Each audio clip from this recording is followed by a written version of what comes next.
How's it going, everybody? My name's Dave Whipple and you're watching Bush Radical. Today we're going to talk about homesteading, off-grid homesteading. I'm not an expert at anything, but this is something I know a lot about. Way before YouTube, way before that sort of thing was popular with cable television, my wife Brooke and I, we homesteaded in Alaska. That is, we took a piece of raw land, we moved onto the land in a tent, we hauled water, we had our groceries in a cooler, and we built a cabin from scratch. Now, with what we're seeing in the world today, you guys know what I'm talking about, this topic is more important today than it probably ever has been. There's a lot of people that are looking to get out of their current situation, get somewhere more rural, maybe somewhere more remote, depend less on the system, depend less on the grocery store, and more than anything else, simplify their lives for their own sanity, just the practicality of having a simpler life that's easier to handle, easier to pay for, and the peace of mind that comes along with it. Today what I'd like to do is I'd like to share with you my journey with off-grid homesteading. That is, starting from nothing on a bare piece of ground and building up a small place to call home right from the ground up. And this is going to be part one in a series of off-grid homesteading videos. I want you guys to put your questions in the comment section, and I'm going to build this series based on what people are interested in knowing. So let's go back in time to 2001. This is when Brooke and I bought our very first piece of property. It's in other videos on this channel if you'd like to check those out. I'll put the links down in the description. What we did is we bought 2 acres about 10 miles outside of Fairbanks, Alaska. On that 2-acre property, we had kind of a mixture of open ground and timber. We had enough timber on that property to build a small cabin, 12 foot by 12 foot. That's all we could get, building a log cabin with the logs that were already there. We ended up living in that tiny cabin for 2.5 years. About this time our daughter was born and we needed more space. That's the reason why we decided to move out of the little cabin and we had to build a bigger cabin. At that point in time, I was a concrete contractor, and I could take the money that I made and largely just dump it into this second cabin project. But the fact that living in that small cabin was so affordable, even if you just had a regular job, you could get a lot done on building the additional building. We built the second cabin in 2003. We sold that property in 2006 and we moved down to Delta Junction, Alaska, where we were about 8 miles out of town. And the property in Delta, we moved onto that piece of property and stayed in this little tiny camper trailer. And by this time, our son was born, so it was 4 of us in this little tiny camper trailer while we built the shop. We decided to build a shop on that property first. It was like 30 by 40. It was a good sized shop. And we kitted that out to live in it. And we lived in the shop as if it was an apartment or a house for a couple years while we built the second house. In 2007, I built a spec house on another piece of property we had, and I spent the summer building that place, and we sold that off, and that was our income for the year. At our place in Delta, we had an outhouse, and we hauled our water, so we didn't have a well. Ultimately, when the big house was built, we did have water, and we did have power, and at that point, in 2008, 2009, we were basically totally on grid at that point because we had 2 bathrooms indoors, we had electricity. There was no part of our life that was off grid. In 2012 we bought this old farmhouse down in Michigan. We sold our property in Delta. We bought this old farmhouse in Michigan. The farmhouse isn't off grid at all. It's got power, it's got water, it's got indoor plumbing. So at that point in our lives we were totally on grid. It had 35 acres, farm and a barn.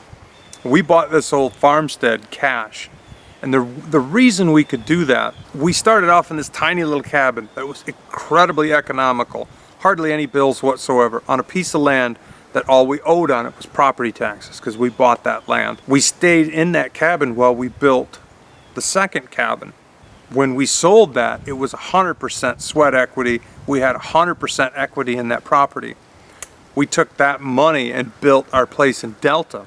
When we sold that place in Delta, we had a much nicer house with a shop, and it was 100% sweat equity. It was 100% ours. When we sold that place off, it was just a big giant lump sum cash payment, and we could afford to buy this place we have in Michigan. Now in 2015 we picked up 4 acres of land outside of Fairbanks, Alaska, about 20 some miles out of town, and that place has been 100% off-grid.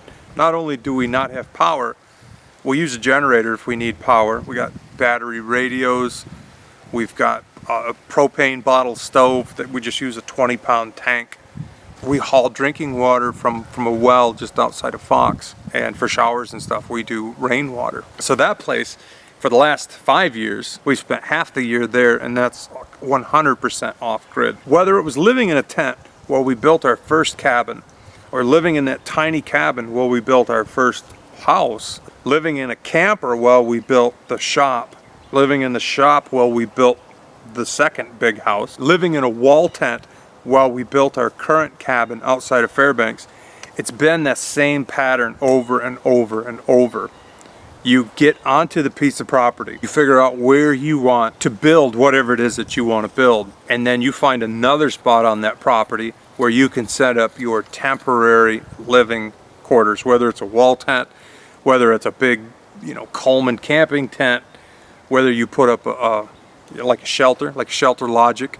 I have to give that lifestyle, that pattern of lifestyle, a lot of credit for where Brooke and I are today. We lived off-grid because we liked it.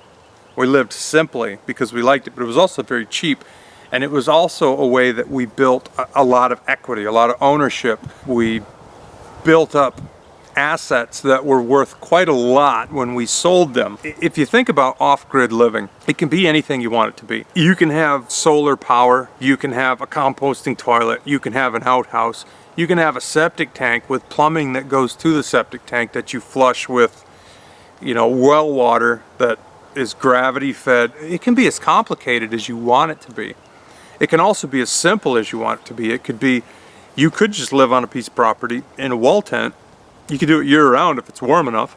Honestly, it's a really wonderful way of life. A lot of people get this idea in their head of off-grid homesteading, like Little House on the Prairie, or like the Dick Proenneke videos, and that's pretty valid. I mean, if that's what you want, that's what you can make that experience be. Basically, the idea of homesteading is to start from the ground up and to build what you want. And off-grid homesteading is just a rustic version of that. Do you want livestock? Do you want to garden? For us, we were in northern Alaska. There's hardly any gardening, and livestock is kind of a losing battle. So we really didn't focus on that at all. You're not going to grow a ton of food in Fairbanks unless it's all you do. So we really didn't focus on that, but that could be something that's really interesting to you. So in the next video, I'm going to go over a temporary living setup that you can put together yourself so that you're comfortable and well taken care of while you build that first structure. Whether it's a tiny house, or whether it's a small cabin, or whether it's a big cabin. Whatever it is that fits your idea of an off-grid homestead, you need somewhere to be while you build. And you can go about your day-to-day life, whether you're working a job and coming home and working on your property, or whether you're just staying on your property all the time. You're going to need to be set up with some kind of temporary housing. And I'm going to cover that in the next video. There's so many people that are looking at off-grid homesteading as a possible answer for what's going on right now. Living simply, downsizing, tiny houses, log cabins, all of these things have always been interesting and popular, but in the climate that we're living in right now, they're all the more appealing, they're all the more interesting. There's a lot of people out there that have questions about that, have that idea in their mind that they want to go pursue that type of a lifestyle, a simpler lifestyle, a more rural lifestyle. And any questions that I can answer, that's what this series is for. So throw your questions down in the comment section, and when I shoot the next video, I will try to do the best I can to cover the questions that seem to be the most popular, the most reoccurring. Thank you guys so much for watching. My name is Dave Whipple. Don't forget to hit the subscribe button and to hit the bell to get notifications. You've been watching Bush Radical. And be radical, eh? See you soon.